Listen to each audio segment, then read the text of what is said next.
आतापर्यंत आपण कव्हर केला होता कोणता ऑर्गॅनिझम अँड पॉप्युलेशन हा जो पार्ट आहे. त्यानंतर आपण बघणार आहे आता याचे एम-सी-क्यू जे आहे ते. आता एम-सी-क्यूमध्ये पहिले एम-सी-क्यू काय आहे बघा, नीट 2025 एम-सी-क्यू आहे. आता या एम-सी-क्यू प्रमाणे याने बघून घेऊ आपण नीट 2025 एम-सी-क्यू जो आहे दादा, नीट 2025 दिले आपल्याला. प्रत्येक क्वेशनला काय असणार आपल्याला +4 आणि जर निगेटिव्ह आला -1 मार्क आहे. मग तुम्ही एक काम करा, आता घरी गेल्यानंतर जेव्हा तुम्ही हे लेक्चर बघणार आहे, लेक्चर बघितल्यानंतर जेव्हा तुमची प्रॅक्टिस होणार मुलांनो, प्रॅक्टिस झाल्यानंतर तुम्ही हा जो पार्ट आहे तोपर्यंत बघा इथे. ठीक आहे. पहिले बघा काय म्हटलंय epiphytes that are growing on man. मग याचं एक्झाम्पल काय माहिती आहे का? ऑर्किड जे नावाची वनस्पती आपण बघितलं बघा. ऑर्किड जी वनस्पती आहेत ना, ती आंब्याच्या झाडावरती वाढते. आणि मी तुम्हाला सांगितलं, समजा ऑर्किड नावाची वनस्पती आंब्याच्या झाडावरती वाढते ना, तर आंब्याचा काहीच फायदा नाही म्हणजे काय आंब्याचा झिरो आहे. आणि ऑर्किडचा फायदा काय म्हणजे ऑर्किड प्लसमध्ये येईल. मग मला सांगा इथे काय म्हटलंय? Epiphytes that growing on mango branch is an example of which of the following. मग त्याचे एक्झाम्पल प्रिडेशन आहे, अमेन्सिलिझम आहे, कॉमन्सिलिझम आहे का म्युच्युअलिझम आहे. आता म्युच्युअलिझम मध्ये दोघांचा पण फायदा असतो, प्लस प्लस असतं. प्रिडेशनमध्ये एकाचा फायदा एकाचा काय असतो लॉस असतो. कॉमन्सिलिझम मध्ये एकाचा फायदा दुसऱ्याचा फायदा पण नाही तोटा नाही. आणि अमेन्सिलिझम मध्ये काय असतं एकाचा फायदा आणि दुसऱ्याचा काय तोटा वगैरे, दुसरा फायदा पण नाही तोटा पण होत नसतो. मग हे एक्झाम्पल आपलं अमेन्सिलिझमचं आहे की कॉमन्सिलिझमचं हे ओळखायचं आहे. मग त्याचं जर आपण ऑप्शन बघितलं, ऑप्शन काय आहे कॉमन्सिलिझम. काय ऑप्शन आहे कॉमन्सिलिझम.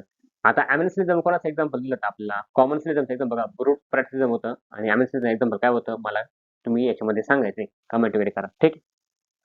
पहिलं एक्झाम्पल झालं. कळालं मग तुम्हाला आपले एक्झाम्पल जे होते एकदम सोपे होते बरोबर. एकदम सोपे एक्झाम्पल आहे. मग काय आहे जी ऑर्किड नावाची वनस्पती आहे तिचं मँगो ब्रँचवरती वाढते कोण किंवा आंब्याझाडावरती वाढते. त्याचं मॉडिफिकेशन कसं आहे आपल्याला ओळखायचंय. ठीक आहे. चालेपर्यंत हा पहिला क्वेश्चन कळाला. चला दुसरा क्वेश्चन बघूया. बघा तुम्हाला काय म्हटलंय commensalism is a type of interaction. Commensalism काय आहे इंटरॅक्शनचा टाइप वगैरे आहे in which one species is benefited. एकाचा काय होतो बेनिफिट होतोय अदर इज नायदर हार्म और नायदर बेनिफिटेड. मी तुम्हाला सांगतो तसं काय जर आपण कॉमन्सिलिझम बघितलं कॉमन्सिलिझम मध्ये जी इंटरॅक्शन होते त्या इंटरॅक्शन मध्ये आपण बघितलं एका स्पेसिसचा काय होतो फायदा होतो. मग आपण बघितलं ऑर्किड नावाची वनस्पती आहे तिचा फायदा होतो. पण आंबा जे आहे त्याचा काही फायदा पण नाही आणि तोटा पण होत नाही. And orchid growing is an example of mango branch is example of a कॉमन्सिलिझम. मग तुम्हाला प्रिडेशन मध्ये बघितलं प्लस मायनस त्यानंतर अमेन्सिलिझम मध्ये आपण प्लस प्लस बघितलं सॉरी म्युच्युअलिझम मध्ये. आता इथं कॉमन्सिलिझम मध्ये काय बघितलं आपण प्लस आणि झिरो. त्यानंतर प्रिडेशन मध्ये प्लस आणि मायनस. त्यानंतर कॉम्पिटिशन मध्ये मायनस मायनस. आता ह्या गोष्टी आपल्याला कळाल्या पाहिजे. ठीक आहे. हा झाला आपलं कोणतं एक्झाम्पल 1 2 3 4 5 आणि अजून एक एक्झाम्पल होतं कोणतं अमेन्सिलिझमचं प्लस की मायनस. याच्यावरती भरपूर वेळा आपला क्वेश्चन आलेला आहे. सोपं पार्ट आहे. एवढं काही विशेष त्याच्यामध्ये नाही. ठीक आहे. चला पुढचा क्वेश्चन बघूया. इथे बघा काय म्हटलंय which one of the following equation. NEET 2025 question आहे. ठीक आहे. काय म्हटलंय which one of the following equation represent the Verhulst Pearl logistic growth. मग आता वर्स्वेस्ट पर लॉजिस्टिक ग्रोथचा इक्वेशन कोणकोणता आहे. आता बघा इक्वेशन कोणतं आहे बघा तिथं आपला के म्हटलं काय के म्हणजे कॅरिंग कॅपॅसिटी आहे. आता हे इक्वेशन बरोबर बघा TN/dt is equal to RN into bracket K minus N upon K. K म्हणजे काय कॅरिंग कॅपॅसिटी, के म्हणजे काय कॅरिंग कॅपॅसिटी, एन म्हणजे काय पॉप्युलेशन डेन्सिटी आहे, आर म्हणजे काय इंट्रिन्सिक ग्रोथ रेट जो आहे आणि एन म्हणजे काय पॉप्युलेशन डेन्सिटी जे आहे. DN/dt इज इक्वल टू काय आपल्याकडे DN/dt is equal to R into N K minus N upon K हे आपल्याला विचारलेलं आहे. ठीक आहे. त्यानंतर दुसरं एक्झाम्पल बघूया. आता आपला ऑप्शन काय लास्ट ऑप्शन बघा करेक्ट ऑप्शन आहे आपलं. त्यांचा तुम्हाला लॉजिस्टिक ग्रोथ जे आहे त्याचं ऑप्शन दिलेलं आहे. लॉजिस्टिक ग्रोथ जे आहेत बघा आता इथे आपण काय बघितलं लॉजिस्टिक ग्रोथ जे आहे फॉर्म्युला काय आहे DN/dt is equal to R into N K minus N upon K. आपला एन म्हणजे काय पॉप्युलेशन साईज आहे, आर म्हणजे काय इंटरेस्ट ग्रोथ रेट आहे, के म्हणजे काय कॅरिंग कॅपॅसिटी आहे. मग फॉर्म्युला काय म्हणला आपला DN/dt is equal to R into N bracket K minus N upon K हा फॉर्म्युला आहे. ठीक आहे. एकदम सोपा फॉर्म्युला आहे जसा आहे तसा फॉर्म्युला आपल्याला लिहायचा आहे. ठीक आहे. दुसरं एक्झाम्पल बघूया. म्हणून ना बघा आपला 3 नंबरचा क्वेश्चन आहे. आता 3 नंबरच्या क्वेश्चन मध्ये म्हटलेलं काय क्वेश्चन पर्यंत समजावून घेऊ आपण त्यानंतर त्याचे एक्सप्लेनेशन जे आहे ऑप्शन जे ते बघून घेऊ. पहिलं बघा काय म्हटलं इथे Wien will the population density increase. जर पॉप्युलेशन डेन्सिटी इन्क्रीज झाली म्हणजे काय पॉप्युलेशन डेन्सिटी जर वाढली तर पॉप्युलेशन डेन्सिटी वाढल्यानंतर बघा अंडर स्पेशल कंडिशन. मग ती कंडिशन कोणत्या असू द्या आपण दोन कंडिशन बघितल्या कोणत्या पहिली बघितली फूड त्यानंतर दुसरी कोणता स्पेस बघितली होती, बरोबर? बघा, जर फूड आणि स्पेसनुसार जर ही इन्क्रीज झाली पॉप्युलेशन डेन्सिटी, त्याचं प्रमाण जर जास्त वाढलं, तर व्हेन द नंबर ऑफ, तेव्हा काय होईल? मग पहिलं option, death exceed number of birth, also number immigrates equal number to immigrates. आता हा ऑप्शन हा थोडासा किचकट दिला बघा. Death exceed number of birth and number of emergence equal. आता मला सांगा, जर पूर्णपणे डेन्सिटी वाढली, तर बर्थ हे वाढणारच आहे, पण नंबर ऑफ इमर्जन्स जे आहेत ना, ते वाढणार नाही ना, ही गोष्ट चुकीची. मग हा ऑप्शन आपला चुकीचा आला. दुसरा ऑप्शन बघा, birth plus number of emergence equal number of deaths plus number of emergence. मला सांगा, आपण येडे? कोणता? जर बर्थ नंबर वाढला, इमिग्रंट्स वाढलं, तर पॉप्युलेशन डेन्सिटी काय करणार आहे? इन्क्रीज होणार आहे, वाढणार आहे. डेथ आणि पूर्णपणे नंबर ऑफ इमर्जन्स यांची जर कमी झाली, तर आपला हा ऑप्शन चुकला आहे, कारण का फक्त डेन्सिटी इन्क्रीज झाली तेव्हा. पण दुसरा पण ऑप्शन कट आहे. तिसरा ऑप्शन बघू. बघा, birth plus number of emergence is मोर. आता इमर्जन्स पूर्णपणे गेले, ऑप्शन चुकीचं येईल बघा. Birth plus number of emergence is more than the number of death plus number of emergence. आता हे दोन्ही पण ऑप्शन जे आहेत ना, कोणता आपला चुकीचे वाटत आहे. म्हणजे पहिला चुकीचा झाला, दुसरा पण चुकीचा झाला, तिसरा पण चुकीचा आहे. कशामुळे? फक्त जेव्हा पॉप्युलेशन डेन्सिटी वाढणार आहे मुलांनो, तेव्हा पॉप्युलेशन डेन्सिटी वाढल्यानंतर कोणता? बर्थ आणि इमर्जन्ट जे आहेत ना, या दोन गोष्टी वाढणार आहेत. तिसरं ऑप्शन बघा मग last, birth plus number of emergence is more than the sum number of deaths. ठीक आहे. आता आपलं म्हटलं काय माहिती का, जर ह्या दोन गोष्टी ज्या आहेत कोणत्या, जर बर्थ नंबर वाढला त्यानंतर इमर्जन्स नंबर वाढला, तर पॉप्युलेशन डेन्सिटी वाढते. हेच सिंपल आन्सर आहे. ठीक आहे, नंबर ऑफ इमर्जन्स. म्हणजे आपला सही आन्सर म्हणजे कोणतं म्हटलं, ऑप्शन नंबर डी आपलं हे परफेक्ट आन्सर असणार आहे. डी परफेक्ट आन्सर त्याचं. ठीक आहे, चला बघूया पुढचा क्वेश्चन. बघा त्याचं एक्सप्लेनेशन देईल इथं. काय देईल एक्सप्लेनेशन बघा. N is a population density. जर एन काय आहे? पॉप्युलेशन डेन्सिटी आहे, बरोबर? At time T, then the density of time T plus one is. मग आपला हा फॉर्म्युला जो आपण बघितला. आता एन टी प्लस वन. आता टी म्हणजे काय? Total number of population at time T. ठीक आहे, तो किती? टी प्लस वन आहे. त्यानंतर N T plus B plus I. B म्हणजे काय? आपल्याकडं बर्थ रेट आहे. बी म्हणजे काय? आपल्याकडं बर्थ रेट आहे. आय म्हणजे काय आहे? आपल्याकडे इमर्जंट वगैरे आहे, जे बाहेरून त्या पॉप्युलेशन मध्ये आले. डी म्हणजे काय? डेथ आहे. ठीक आहे, डेथ रेट आहे. आणि ई म्हणजे काय? इमर्जंट जे आहे आपण आता बघितलं. म्हणजे किती जण त्या पॉप्युलेशन मध्ये मेले आणि किती जण त्या पॉप्युलेशन मध्ये निघून गेले, हे दोन्ही सोडून त्या पॉप्युलेशन मध्ये किती जणांनी जन्म घेतला आणि त्या पॉप्युलेशन मध्ये किती जण बाहेरून गेले, यांचा नंबर म्हणजे काय? टोटल पॉप्युलेशन डेन्सिटी आपल्याकडे असते. मग त्याच्यानुसार आपला कोणता लास्ट जो ऑप्शन आहे, ऑप्शन नंबर 4, तो ऑप्शन बरोबर आहे. म्हणजे बी प्लस आय जास्त पाहिजे आणि डी प्लस ई काय पाहिजे? पूर्णपणे कमीत कमी पाहिजे. ते जर कमीत कमी असेल, लेस असतील आणि बी प्लस आय जर जास्त असतील, तर आपला ऑप्शन जे आहे 4 बरोबर आहे. एवढंच आहे. चला पुढचा क्वेश्चन बघूयात. बघा, 4 नंबरचा क्वेश्चन आपल्याकडे. क्वेश्चन काय म्हटलं बघा, match the list first with the list second. कोणता? एमसीक्यू. ठीक आहे, 2024चा. पहिलं बघा काय दिले तुम्हाला, लिस्ट फर्स्ट दिले आणि लिस्ट सेकंड दिले. आता या दोन नुसार तुम्हाला लिस्ट फर्स्ट आणि लिस्ट सेकंड जे आहेत यांचे कॉलम मॅच करायचे. आता मला सांगा, तुम्हाला ऑप्शन मध्ये बघा इथं काय म्हटलंय, इंटरफेरन्स कॉम्पिटिशन म्हणजे नेमकं काय आहे? त्याचं कोणासोबत ताळमेळ लागेल? कॉम्पिटिटिव्ह रिलीज त्याच्यामध्ये काय आहे? रिसोर्स पार्टनरशिप म्हणजे काय? आणि इंटरस्पेसिफिक इंटरेस्ट म्हणजे काय? मी तुम्हाला म्हटलं होतं, कित्येक वेळा म्हटलं असेल, फक्त तुम्हाला एक ऑप्शन जर तुम्हाला परफेक्ट माहित असेल, तो परफेक्ट माहित असल्यामुळे होतं काय माहिती का, आपला जोड्या लावायला जे आहे मॅच द पेअर करायला सुरुवात होतं. मग बघा इथे काय म्हटलंय इथे, आता रिसोर्स पार्टनरशिपचं मला एक्झाम्पल माहिती आहे. कोणतं? बघा, 4-5 वेगवेगळे पक्षी असतात. आपण फोटो बघितलं, 4-5 वेगवेगळे पक्षी जे आहेत ना, एकाच झाडावरती फिडिंग करतात. त्याला काय म्हणतो आपण? रिसोर्स पार्टनरशिप म्हणतो. बघा, मग इथं आपण बालनस आणि क्लॅडनेस एक्झाम्पल आहेत ना, कोणतं? कॉम्पिटिशन मध्ये बघितलं. कशामध्ये? कॉम्पिटिशन मध्ये बघा. त्यानंतर इथं 5 closely related species of warblers feeding in different location on the same tree. आपलं ऑप्शन जुळलंय. बघा, डीचं ऑप्शन जर पूर्णपणे जर 3 असेल, त्यानंतर आपलं क्लायमेटच जे आहे ते कॉम्पिटिटिव्ह एक्झाम्पल असेल.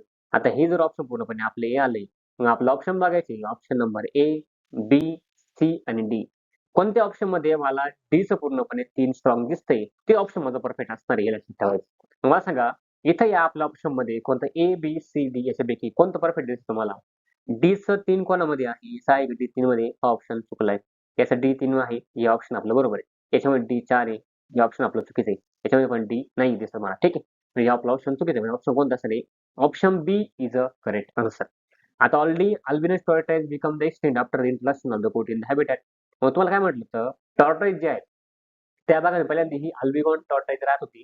त्यानंतर त्या भागामध्ये शेळ्या आल्या आणि त्या भागामध्ये पूर्णपणे शेळ्या आल्यामुळे कोणतं त्या भागामध्ये शेळ्या आल्यामुळे कोणतं टॉर्टॉइज जे अस्तित्व जे आहेत काय झालं नामशेष झालं. त्यानंतर migratory flamingos and the resident fish in South American lake म्हणजे काय बदकं जे आहे पूर्णपणे जे फिश वगैरे आहे फिशला कोण खाते मायग्रेटरी फ्लेमिंगोज वगैरे खात आहे ते अन्न बनवत आहे. मग इथं आपलं ऑप्शन कोणतं आहे option B is a correct answer. आणि दुसरं बघूया तुम्हाला दिलं बघा एक्सप्लेनेशन मायग्रेटरी फ्लेमिंगोजचं काय त्यानंतर अल्बिनोजचं काय क्लॅमरलसचं काय आहे, त्यानंतर 5 किलोमीटर स्पेसिफिक आहे, सध्या रिसोर्स पार्टनरशिप आहे. त्याच्यामध्ये क्लायमेटचं काय आहे, कॉम्प्युटर रिलीजन दोघांच्या कॉम्पिटिशन असते. त्यानंतर हे अल्बिनो सॉफ्टवेअरचं आहे, इंटरफेरन्स कॉम्पिटिशन आहे. मल्टी बर्ड्स वगैरे आहेत. कोणतं इंटर स्पेसिफिक कॉम्पिटिशन आहे दोघांमधलं. आणि तुम्हाला ऑप्शन्स पण दिले 4 ऑप्शन, 1 ऑप्शन, त्यानंतर ऑप्शन 2 आहे, त्यानंतर ऑप्शन 3 आहे. असे आन्सर दिले आहे. नेक्स्ट क्वेश्चन बघा. काय म्हटलं इथे? नीट 24चा क्वेश्चन आहे 5 नंबरचा. इथे हा जो ग्राफ आहे कोणता पॉप्युलेशन डेन्सिटी आणि इथं कोणता आहे टाइम आहे. ठीक आहे इथं टाइम दिसत नाही पॉप्युलेशन पण टाइम आहे. इथे बघा काय म्हटलंय what do A and B represent in the following population growth curve. आता हा जो ए आहे ए काय आहे एक्सपोनेन्शियल ग्रोथ आहे. एक्सपोनेन्शियल ग्रोथ आहे. ठीक आहे आणि हे काय आहे लॉजिस्टिक ग्रोथ आहे. लॉजिस्टिक ग्रोथ वगैरे आहे बरोबर. आता तुम्हाला काय म्हटलं ए आणि बी ओळखायचं मग ऑप्शन ए बघा. ऑप्शन ए काय म्हटलंय A present the exponential growth when the response are not limiting. Response limiting आणि राहू शकत नाही of the growth B represent logistic growth when response limiting of the growth. बघा हे ऑप्शन बरोबर आहे कोणतं A present the exponential growth when the response are not limiting जेव्हा रिस्पॉन्स लिमिटिंग राहते तेव्हा त्यांची एक्सपोनेन्शियल ग्रोथ होते. And B represent the logistic growth when the response are limiting the growth. Response काय असतो तेव्हा लिमिटेड असतो. सॉरी रिस्पॉन्स लिमिटेड नसतो. त्यावेळेस त्यांना काय म्हटलंय जेव्हा त्यांना खायला लिमिटेड प्रमाणामध्ये अन्न असेल तेव्हा त्यांचा असा लॉजिस्टिक ग्रोथ होतो. मग याच्यामध्ये lag phase log phase exponential phase ही आपण बघितले. त्यानंतर ए रिप्रेझेंट कॅरिंग कॅपॅसिटी. आता ए चा कॅरिंग कॅपॅसिटी काही संबंध नाही आपलं ए कोड दिलाय ते आपल्याला बघायचं आहे. B shows logistic growth when the response are limiting to the growth. बरं धरलं आपण इथं के होता बघा के. आता हा के म्हणजे काय कॅरिंग कॅपॅसिटी आहे. त्यानंतर तिसरं सी ऑप्शन बघा आपल्याला डी ऑप्शन बघा. A represent A represents exponential growth when the response are not limiting the growth and B shows the carrying capacity. आता B चा आणि carrying capacity काही संबंध नाही राहत. म्हणजे आपलं हे ऑप्शन चुकीचं आहे. ठीक आहे. त्यानंतर ए पहा बी ऑप्शन काय आहे ए रिप्रेझेंट द लॉजिस्टिक ग्रोथ. आता ऑलरेडी ए लॉजिस्टिक ग्रोथ दाखवत नाही म्हणजे ऑप्शन चुकीचं. ए चुकलं त्यानंतर ए प्रेझेंट द कॅरिंग कॅपॅसिटी हे ऑप्शन चुकलं म्हणजे ऑप्शन ए जे आहे आपला बरोबर आन्सर असणार आहे. पुढचा क्वेश्चन आपण घेऊ. त्या क्वेश्चनचं आपल्याला एक्सप्लेनेशन दिलेलं आहे. बघा एक्सप्लेनेशन काय आहे द गिवन ग्राफ रिप्रेझेंट. आता हा जो ग्राफ आहे तो काय रिप्रेझेंट करतोय बघा the population growth curve where A present exponential growth. याचं काम काय आहे एक्सपोनेन्शियल ग्रोथ काम आहे. आपण ग्राफ कसं बघितलं असं बघितलं इथं काय होतं पूर्णपणे कॅरिंग कॅपॅसिटी होते आणि ह्या भागामध्ये जो शेप आहे जे शेप असा ग्राफ होता. त्यानंतर दुसरा ग्राफ होता आपला लॉजिस्टिक ग्रोथ ग्राफ होता. आता ए काय रिप्रेझेंट करतो आपल्याकडं एक्सपोनेन्शियल ग्रोथ आणि त्यानंतर आपला बी काय रिप्रेझेंट करतोय आपल्याकडे लॉजिस्टिक ग्रोथ. मग इथे काय म्हटलंय A represent exponential growth and when response are not limiting. हे वाक्य बरोबर आहे. जेव्हा त्यांना अनलिमिटेड रिसोर्स असतो अशा वेळेस अनलिमिटेड रिसोर्स असण्या कोणता त्यांची एक्सपोनेन्शियल ग्रोथ होते फ्रॉम द जे शेप कर्व.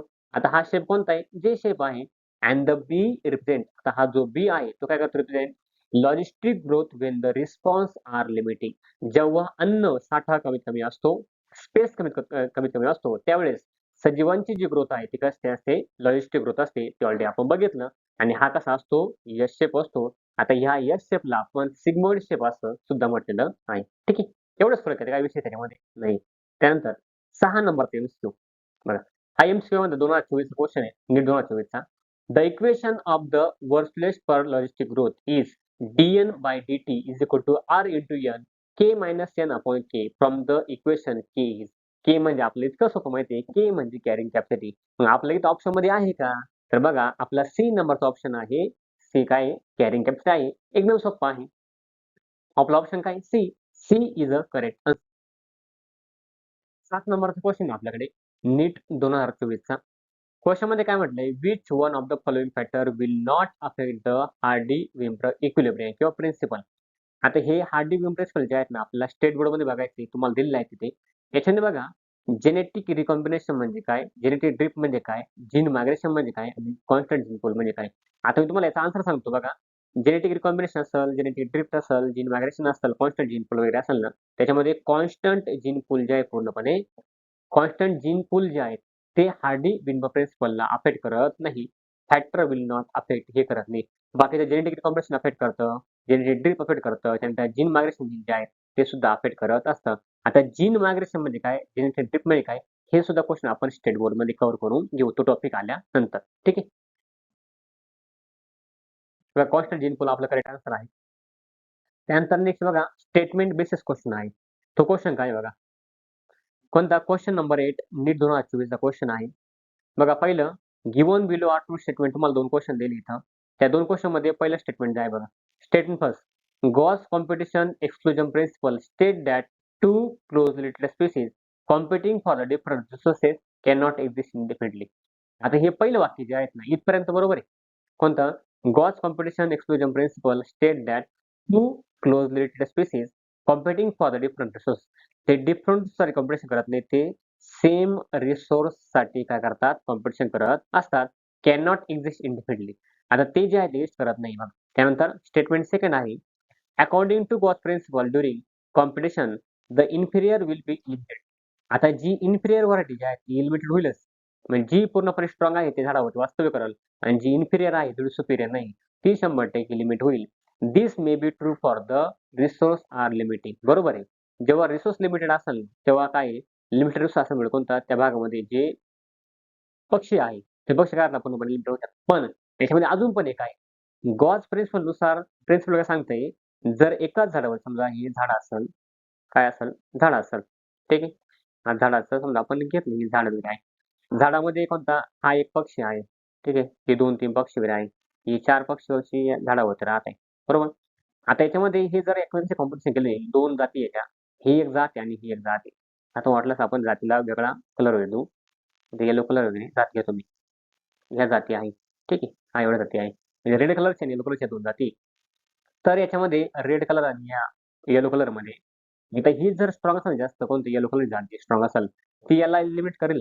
काय करेल? एलिमिनेट करेल. पण हा रेड जो आहे पूर्णपणे अशा झाडाच्या काही भागावरती वाढेल, ज्या भागावरती रेड जो आहे रेड किंवा येलो जो आहे येऊ शकत नाही. म्हणजे म्हणायचं काय? याच्यामध्ये जी व्हरायटी पूर्णपणे सुपिरियर असेल ना, ती व्हरायटी ह्या व्हरायटीला एलिमिनेट करू शकते. पण ही व्हरायटी अशा ठिकाणी अडॅप्ट होईल ना, झाडाच्या अशा भागावर अडॅप्ट होईल, नंतर तो भाग त्या येलोसाठी फेवरेबल नसणार आहे. ठीक आहे. मग आपण जर याचा विचार केला कोणता? In the light about statement choose the correct answer from the option given below. मग तुम्हाला म्हटलंय both statement first and second are true.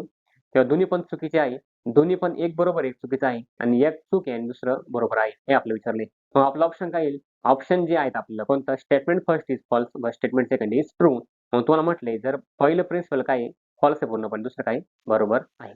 ठीक आहे. पहिलं चुकीचं आहे, दुसरं काय बरोबर आहे. मग according to Gause principle during competition the inferior variety will be limited. This may be true for the resource are limited. जेव्हा रिसोर्स काय असणार आहे? लिमिटेड असणार आहे. अशा होते.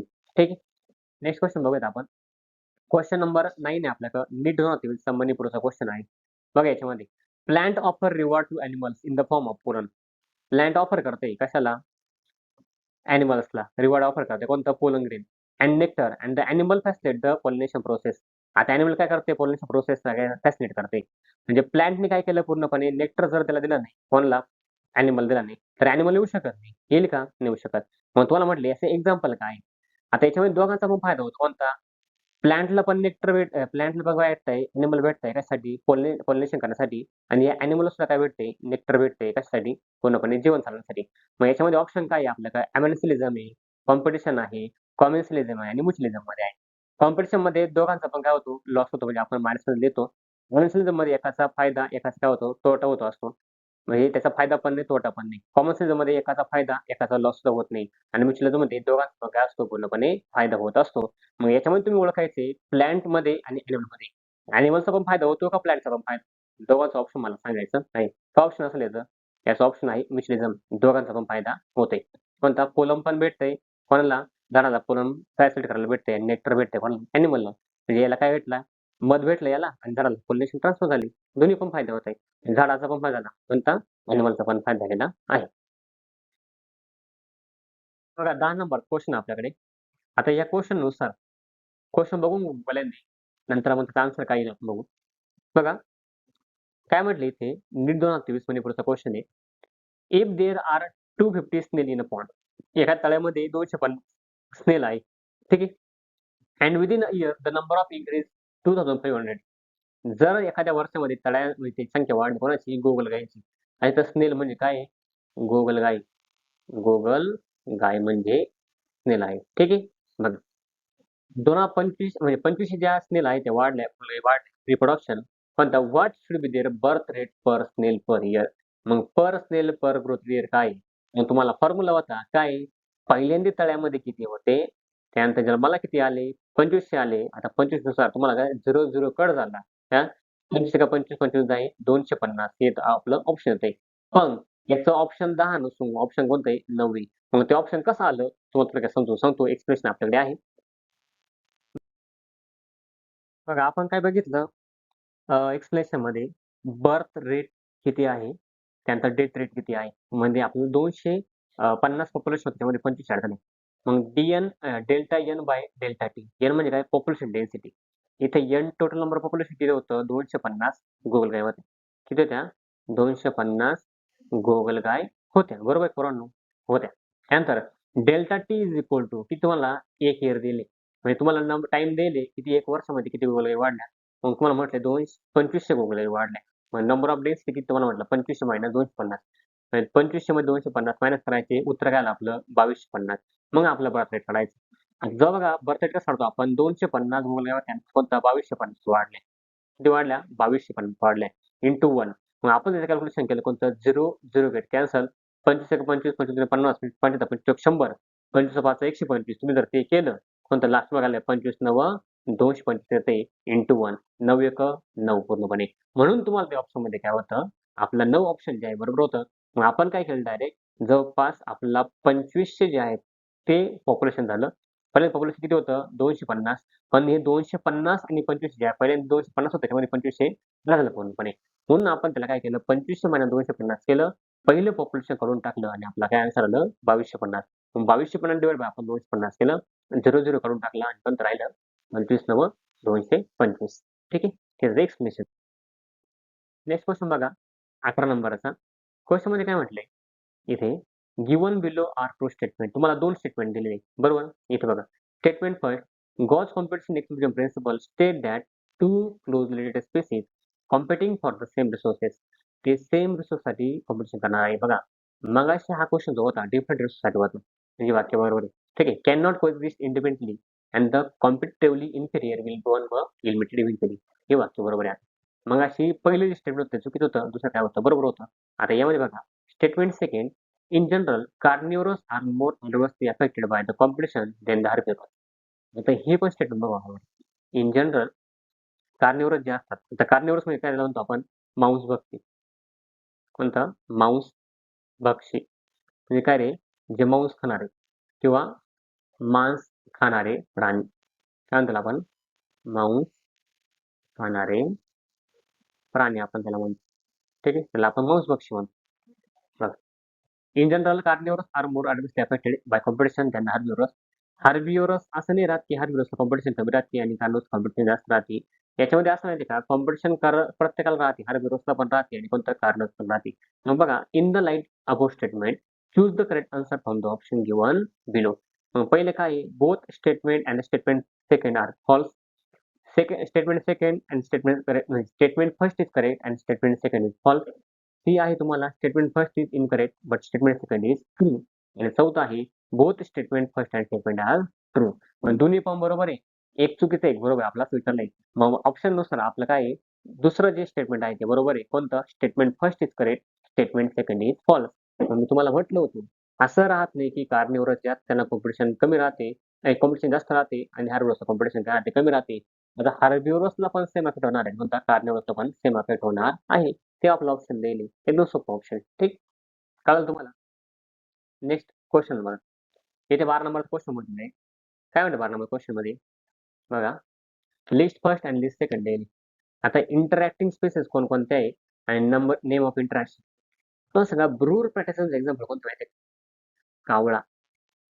कोणता? कावळा आणि कोकिळ. कोणता? कोकिळ जे आहेत. मला सांगा, कोकिळ आणि कावळा आहे का? Cuckoo lay egg in the crow's nest हे वाक्य बरोबर आहे. बीच ऑप्शन कोणते? 2 आहे. आपल्याला बीच ऑप्शन 2 सापडते का बघा. याच्यामध्ये बीच ऑप्शन 2 आहे. याच्यामध्ये काय बीच ऑप्शन 2 आहे. आता हे पण कट झालं, हे पण कट झालं. आता पहिले 1-2 ऑप्शन बघा. अच्छा म्युच्युअलिझम आहे. दोघांचा पण फायदा असतो प्लस प्लस. आपलं एक्झाम्पल आहे तुम्हाला fungi and root of the higher plant mycorrhiza हे एक्झाम्पल परफेक्ट आहे. हे पण म्युच्युअलिझमचे एक्झाम्पल बरोबर आहे. सीचं 3 आहे का? बघा सीचं 3 कुठे आहे? सीचं 3 इथे. आता हा पण ऑप्शन झाला कट झाला. ऑप्शन काय आपलं सरळ सरळ डी. बाकीचं लावून घ्या. एचं 2 ऑप्शन आहे. एचं काय ऑप्शन आहे आपल्याकडं? ए काय म्हटलं बघा leopard lion in the forest grassland. त्यांचं कॉम्पिटिशन बरोबर आहे. ठीक आहे. आणि cattle grazing the accurate commercialism option आपलं ते पण बरोबर असणार आहे. विशेष काही त्याच्यामध्ये नाही. ऑप्शन कोणतं आपलं? Option D is a correct answer. 13 नंबरचा question. List first and list second दोन्ही लिस्टमध्ये करायचं बघा. Logistic growth, exponential growth, expanding age pyramid आणि कोणता स्टेबल एज पिरामिड. आता स्टेबलमध्ये काय राहतं? स्टेबलमध्ये पहिल्यांदा जे प्री रिप्रोडक्टिव्ह स्टेज आहे, त्यानंतर पोस्ट रिप्रोडक्टिव्ह स्टेज आहे आणि त्यानंतर रिप्रोडक्टिव्ह स्टेज आहे. या तिघांची संख्या जी आहे, कोणता प्री रिप्रोडक्टिव्ह स्टेजची संख्या जास्त असते नेहमी. त्यानंतर पोस्ट रिप्रोडक्टिव्ह संख्या काय असते? कमी असते थोडीशी, लेस असते आणि रिप्रोडक्टिव्ह संख्या जी आहे कोणता? प्रीपेस्ट थोडीशी अजून कमी वगैरे असते. ठीक आहे. असा तो ग्राफ आहे. मग पहिल्यांदा लॉजिस्टिकचा बघून घेऊ आपण. लॉजिस्टिक ग्रोथ म्हणजे काय? एक्सपोनेन्शियल ग्रोथ म्हणजे काय? आणि एक्सपांडिंग एज पिरामिड म्हणजे काय? आता लॉजिस्टिक ग्रोथ म्हणजे काय रे? जी पूर्णपणे रिसोर्स लिमिटेड असतो, तेव्हा ते वाढतात बघा. लिमिटेड रिसोर्सेस एबिलिटी कंडिशन आहे. लॉजिस्टिक ग्रोथ काय आपलं ऑप्शन 2 झालं. बरोबर. एक्सपोनेन्शियल ग्रोथ आहे. अनलिमिटेड रिसोर्स एबिलिटी कंडिशन त्याचा ऑप्शन काय आहे? 1. ठीक आहे. एक्सपांडिंग एज पिरामिड आहे. The percent of individual of the pre reproductive and reproductive are group same. आता बघा याच्यामध्ये काय असतं? The percent individual of the pre reproductive and reproductive is similar.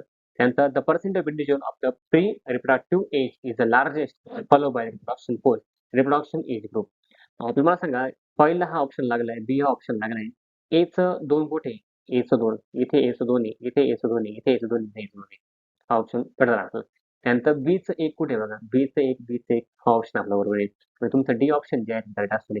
म्हणजे आपल्या ह्या ज्या 2 आहेत त्याच्यामध्ये जरी कन्फ्युजन वाटलं तरी एक जरी आपला परफेक्ट असेल तरी आपण थोडक्यात मॅनेज करू शकतोय.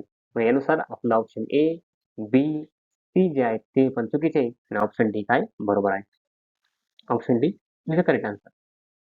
त्यानंतर नेक्स्ट 14 नंबरचा क्वेश्चन. काय म्हटलं बघा इथे? Which one of the following statement can not be connected to the predation. Predation म्हणजे काय? प्रिडेशन एकाचा फायदा, एकाचा लॉस. प्रिडेटर. आता याच्यामध्ये आपण एक्झाम्पल घेऊ. कॅट आणि इथं माईस. ठीक आहे. कॅट आणि माईस म्हणजे उंदीर आहे आणि सॉरी मांजर आणि उंदीर आहे. आता मांजर उंदीर बरोबर म्हणजे उंदराचा लॉस आहे, मांजराचा काही फायदा आहे का? ठीक आहे. हा प्रिडेशन आहे त्यावरती. मग काय म्हटले? Which one of the following statement can not be connected to the predation. प्रिडेशनला कनेक्ट करू शकत नाही. मग आपण स्टेटमेंट बघून घेऊ. बघा. It helps to maintain specific diversity in the community. हे वाक्य बरोबर आहे. पण आपलं काय म्हटलंय? Can not be connected. ठीक आहे. It might lead to extension of species. असं तर होत नाही की एक्सटेन्शन ऑफ स्पेस होतं, पण असं होऊ शकतं. जर प्रेडेशन जास्त झालं, कोणता जर कॅट जास्त झालं, उंदीर जर उंदीर राहिले, तर माईकच्या मे बी व्हरायटी संपवून सुद्धा टाकू शकतं. हे वाक्य बरोबर आहे. ठीक आहे. त्यानंतर आपलं काय म्हटलं पण कॅन नॉट बी. ठीक आहे. Both the integrating species are negatively impact. दोन होते काय होतो? निगेटिव्हली इम्पॅक्ट होतो. आता असं तर कधी होत नाही. बघा it is necessary by the nature to maintain the ecological balance. हे वाक्य पण बरोबर आहे. It might lead extension of species. कोणतं ते वाक्य? आणि both the integrating species are negatively impact. हे वाक्य मला थोडंसं काय वाटतंय एक रिलेटेड वाटत नाही. ते पण आपण ऑप्शन बघून घेऊ. ऑप्शन सी आपलं करेक्ट असलं पाहिजे. ठीक आहे. Option C is a correct answer. कारण का? इथे म्हटलंय help to maintain space diversity in the community. हे वाक्य बरोबर आहे. It might lead to extension of species. हे पण वाक्य बरोबर आहे. केव्हा? जेव्हा प्रेची संख्या जास्त कमी होईल तेव्हा हा जो प्रेडेटर आहे उंदीर मांजरे जर 50 असेल काय 50 मांजरे असेल आणि जर 30 उंदरं असेल काय 30 उंदरं असेल तर या 50 उंदरं या 30 उंदरांना केव्हाही पण संपवून टाकतील. वराठे जे आहेत. ठीक आहे. म्हणजे कोणी कुठेही लपून बसा माणसाला संपवल्याशिवाय होणार नाही. म्हणून आपलं ऑप्शन काय येतं? ऑप्शन डी आपलं हे करेक्ट आन्सर असणार. कारण का आपलं काय म्हटलंय? Can not be connected. हे कनेक्टेड असू शकत नाही. त्यामुळे चला पुढचा क्वेश्चन बघूया. बघा नीट 2022चा फेज 1चा क्वेश्चन आहे. काय म्हटलंय? While explain interspecific interaction. Interspecific interaction explain करा जास्त वेळेस. पॉप्युलेशन बघा interaction of population plus sign is assign for the beneficial बरोबर आहे. Interaction minus sign assign for the determinant interaction and 0 for the natural interaction बरोबर आहे. मग त्याचा फायदा पण होत नाही, तोटा पण होत नाही. ज्याचा फायदा त्याला प्लस, ज्याचा तोटा त्याला मायनसमध्ये, ज्याचा फायदा पण नाही, तोटा पण जाऊ 0 मध्ये. बघा नाही. Which of the following interaction can be assigned plus for the one specific आणि कोणता minus for the another species involve in the interaction. मग तुला म्हटलंय प्लस आणि मायनस हे आपण कोण लिहितो? एकाचा फायदा होतो, एकाचा काय होतो? तोटा होतो. हे ऑलरेडी आपल्याला माहित आहे. ठीक आहे. बघा मग इथे प्रिडेशन मध्ये प्रिडेटरला फायदा होतो, प्रेला तोटा होतो. ॲम्युनिसिझम मध्ये एकाला फायदा होतो, दुसरा तो काय तोटा वगैरे होत नाही. त्यानंतर कॉमर्शियल मध्ये तसंच आहे. एकाला फायदा दुसऱ्याला तो काय तोटा वगैरे होत नाही. आणि कॉम्पिटिशन मध्ये दोघांना काय होतो? तोटा वगैरे कॉम्पिटिशन मध्ये दोघांना काय होतो? तोटा होत असतो. म्हणजे काय? मायनस मायनस मध्ये घेत असतात. ते केलं असतं. दोघांचं पण काय होतो? तोटा होतो. कॉमर्शियल येणार नाही, ॲम्युनिसिझम येणार नाही. हे काय? प्रिडेशन आहे. ते काय? एकाचा फायदा, एकाचा तोटा होतो. मग आपलं ऑप्शन काय आहे? प्रिडेशन हे आपलं करेक्ट आन्सर असतं. बघा आता 16 नंबरचा क्वेश्चन आपला रिनेटचा क्वेश्चन आहे. नीट 2022 क्वेश्चन आहे बघा. काय म्हटलंय? If 8 Drosophila in laboratory. लॅबोरेटरीमध्ये काय आहे? 8 ड्रोसोफिला आहे. ठीक आहे. Of 18 die during a weak.